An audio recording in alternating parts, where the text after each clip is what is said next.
Hello everyone! Ayan, nagluto si Tita Wena ng napakasarap na calderetang porky. Ayan, kung paano nga ba lutuin yan? From preparation to ingredients and cooking. Let's go! Let's cook! Ang sarap niyan guys, promise. Look at this. Sarap. Let's cook! Halika, marinate tayo ng pangkaldereta. And yes, marinate natin yan sa sweet manis, nor seasoning, pamintang durog, at isang maliit na kalamansi. Hindi nalilimutan ni Tita Wena ang sili. Ayan, at pagkatapos nilagyan ko lang yan ng ginisa mix. Yes. Ayan, so nakita nyo ba ang marination? Talaga namang magpapasarap yan sa ating meat. At pwede nga pala ang marination technique na to. Pwede rin sa chicken, pork, or beef. Pero ang gamit natin ngayon, it's a pork. Ayan. O, diba? Look at this. Ngayon pa lang, kitang-kita nyo na tender and juicy ang ating meat. Look at that. O, diba? Yummy. So, bukas na bukas din. Para sa lunch natin, meron tayong masarap na caldereta. At kung New Year nga, niluto natin ang mechado para yon sa brother ko, sa kanyang family sa Batangas. Ngayon naman, caldereta ang babanata natin. So, kaya samahan nyo ko. Diyan lang kayo hanggang bukas na tanghali sa ating lunch time. Tayo ay maghahain sa ating hapagkainan ng napakasarap na caldereta. Dito lang yan sa kusina ni Tita Wena. O, diba? Alam ko naman kayo rin, magagaling kayo magluto. Iba't iba man ang teknik, isa pa rin ang kinahihinatnan. Masarap na lutuin, masarap na outcome. Yes, ayan. So, see you tomorrow. Ang sarap niyan guys. Imamarinate nga natin yan ng 24 hours. At yan ang lunch natin bukas. Kaya, antabayanan nyo lang.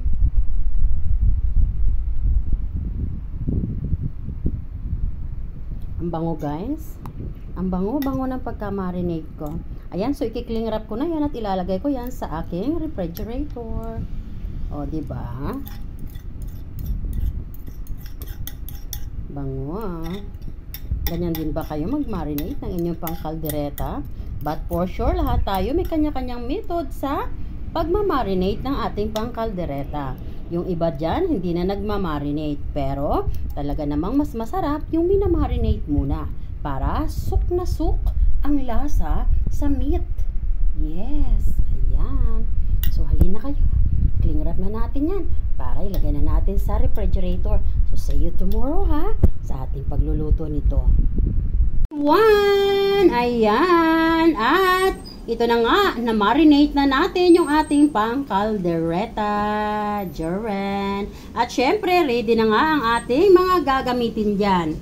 Ayan, ang ating carrots. At ang ating potato. Ayan. At binabad nga natin muna sa tubig ang ating potato para naman hindi mangitim. Nakatulad ng puso nila. Char. Ayan, at syempre ang sweet bell pepper, huwag kalimutan, sweet like just your heart. O, diba? So fresh. Freshly harvested. So fresh, just like you.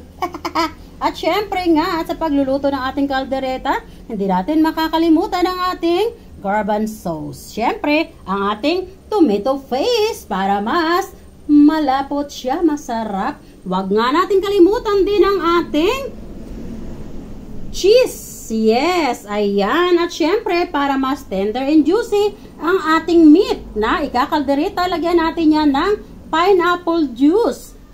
Rich of fiber. At syempre pa nga sa pagigisa, nandito ang ating garlic, sweet onions, and a little bit minced na young ginger. Tinatanong nyo ba kung bakit may young ginger. Yun po yung method ko para walang langsa. And yes, hindi nga lahat naglalagay niyan. But this is my method. Yes, may kanya-kanya tayo pamamaraan sa pagluluto. But of course, isa lang naman talaga ang kinahihinatnan niyan. Sarap, di ba?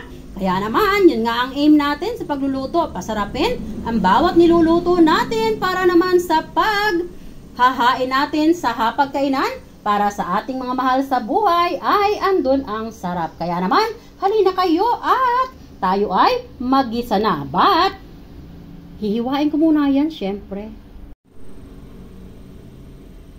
So, ayun mga guys, hiwain lang natin muna yung ating sweet bell pepper.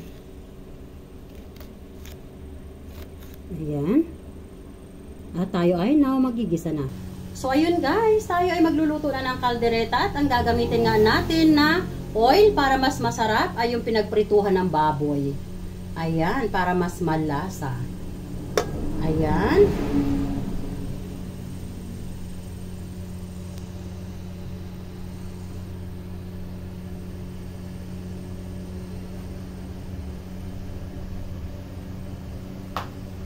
Now, dahil mainit na yung ating oil, una nating ilalagay yung ating minced na ginger. Take note guys ha, yung ginger ang gamit natin para mas smooth yung texture. Ayan, matapos nating ilagay, haluin lang muna natin yan. And then at the same time, pwede na nating ilagay yung ating garlic. You have to be careful guys, baka mag-splash sa inyo yung oil. We don't want to be hurt. Gusto lang natin makapagluto ng masarap na lutuin, but not to hurt our self. So, ayan.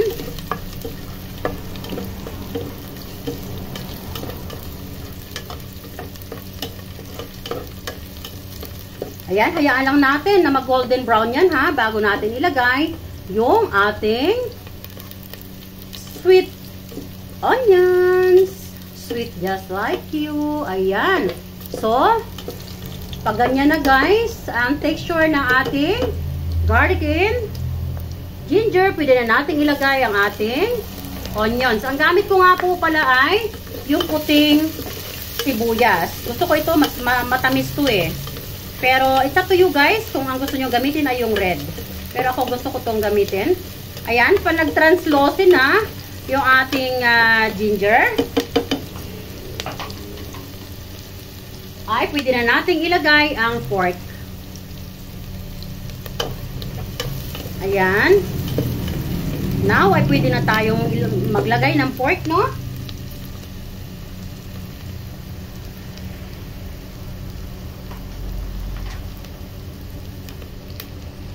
So, ito yung minarinate natin na pork kasama ang marination fluid. Ilagay lang natin yan dyan.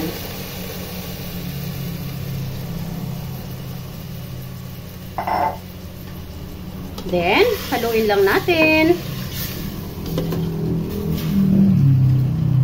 Wala na tayong ilalagay na ibang pampalasa dyan dahil yan ay kumpleto na ng ating minarinate. Ayan. So, hayaan lang muna natin na masangkot siya ng konti bago natin ilagay yung ating iba pang ingredients katulad ng carrots and potatoes. Sabihin mo siyang ito.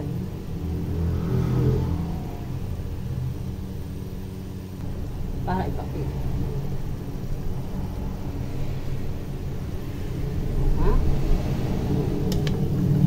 Ayan, halu-haluin lang natin. Tayo ay naka-medium heat po ha. Ayan. Hayaan lang muna natin na masangkot sa yan.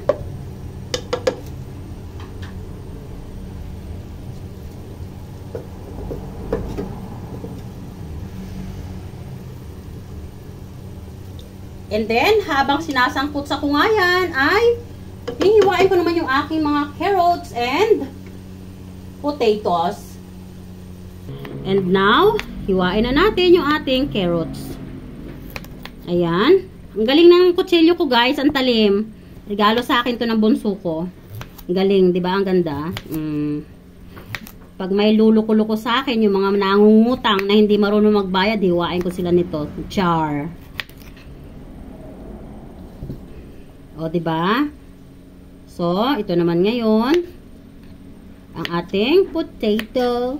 Para tayo ay mayroong vegetables sa ating caldereta. Diba? Talim ng ating kutsilyo. Parang yung bunganga ng mga chismosa. Masyadong matalim. Oh, diba? Hey. Oh, ayan. Meron na tayong carrots and potatoes. Ilalagay na natin yan dun sa ating niluluto. So, ayan mga best. Dahil nga, kumukulo na yung ating pork na ating kinakaldereta, haluin lang natin yan. Ayan. And then, now, one by one, ay pwede na nating ilagay yung ating ibang ingredients, katulad ng carrots and potatoes. Pwede na rin nating ilagay ang ating garbanzos. Ayan. And then, para ma-maintain na tender and juicy yung meat natin, talagang naglalagay ako ng pineapple juice. Ayan. Sa ating niluluto. Kunti lang. Huwag mo nang ubusin. And then, maglalagay na tayo ng tomato paste. Yan. Ilagay na natin yung tomato paste dyan.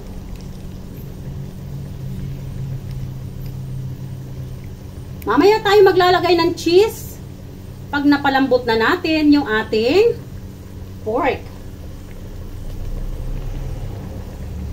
Ayan, haluin lang natin yan.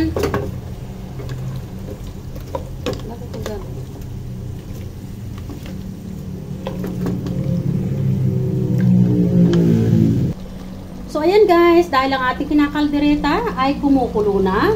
Now, it's time for us na ilagay yung ating sweet bell pepper. Ayan. And then, at the same time, pwede na natin ilagay ang ating cheese. Ayan. So, ilagay lang natin ang cheese dyan sa ibabaw. Ayan. Huwag nang haluin. Mamaya na yan natin hahaluin pag naluto na. So, ipipressure cook natin yan guys ng 8 minutes. Yes. And by the time, dahil ang pork natin ay bata, hindi siya matanda, na katulad ko. Batang katulad nyo. Ayan. So, 8 minutes is enough. Ayan. Tatakpan na po natin ang ating pressure cooker. And huwag kayong aalis, dyan lang kayo para makita nyo ang masarap na outcome ng ating caldereta na Tita Wena. So ayan mga best, nasarahan na natin yung ating pressure cooker. And yes, ilagay na natin yan sa medium heat. Ayan, so hintayin natin mag-sizzle. At pa nag-sizzle na yan, only then we can count the 8 minutes, no? At ipakikita ko ulit yan sa inyo mamaya pag about to off na ng ating apoy. Yes, para sa cooling down ng ating pressure cooker. And dyan lang kayo, huwag kayong aalis. Gusto ko pang ipakita sa inyo kung gaano kasarap ang result ng ating nilulutong caldereta. Hey, hey! So, ayan guys, nag-start na mag-sizzle ang ating pressure cooker. Then, from now onwards, ibababa na natin sa very low heat. Yan.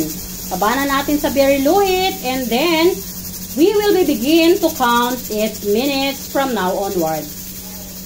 Ayan, dyan lang kayo. At 8 minutes lang yan. Makikita nyo na ang masarap na outcome ng ating caldereta ni Tita Wena. See you later. So, ayun na nga mga lalabs. Natapos na ang 8 minutes na pag-pressure cook natin sa ating kinakaldereta na porky. And yes, baka itanong nyo kung bakit 8 minutes lang. Kasi nga po ay minarinate natin yan and super soft na yung ating meat. Yung texture niya ay hindi na ganon katigas. Huwag namang masyadong matagal Dahil magkakalasag-lasag, hindi na magiging presentable sa ating paghahain sa ating hapagkainan. And yes, pinatay na po natin yung ating fire dahil natapos ng 8 minutes. And like what I used to say, huwag munang bubuksan ang ating pressure cooker dahil possibly na ma-injured kayo. Pero may pamamaraan yan sa madaling pagpapa-pull down ng pressure cooker. I'm gonna show you guys.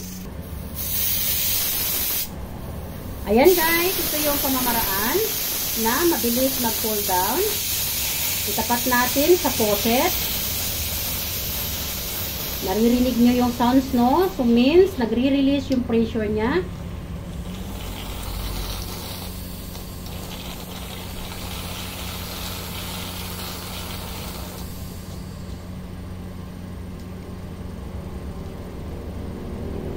Ayan. So, yan yung pamamaraan na mas mabilis natin na mabuksan. And yes, bago nga natin buksan, may mga nag-retain na tubig sa ating takip. Ayan. I-tilt natin ng ganyan para yung tubig ay hindi pumasok sa ating nilutong ulam. Diba? And yes. Ayan. Yan na yung ating nilutong caldereta. Sarap. Ayan guys, ang sarap. Oh. Wow. Tingnan mo, 8 minutes lang pero sobrang lambot na. Ayan, so haluin natin para yung cheese and other ingredients totally mag-mix sa ating nilutong kaldereta. Ang sarap guys. Tingnan mo naman kung gaano ka-thick. Sarap.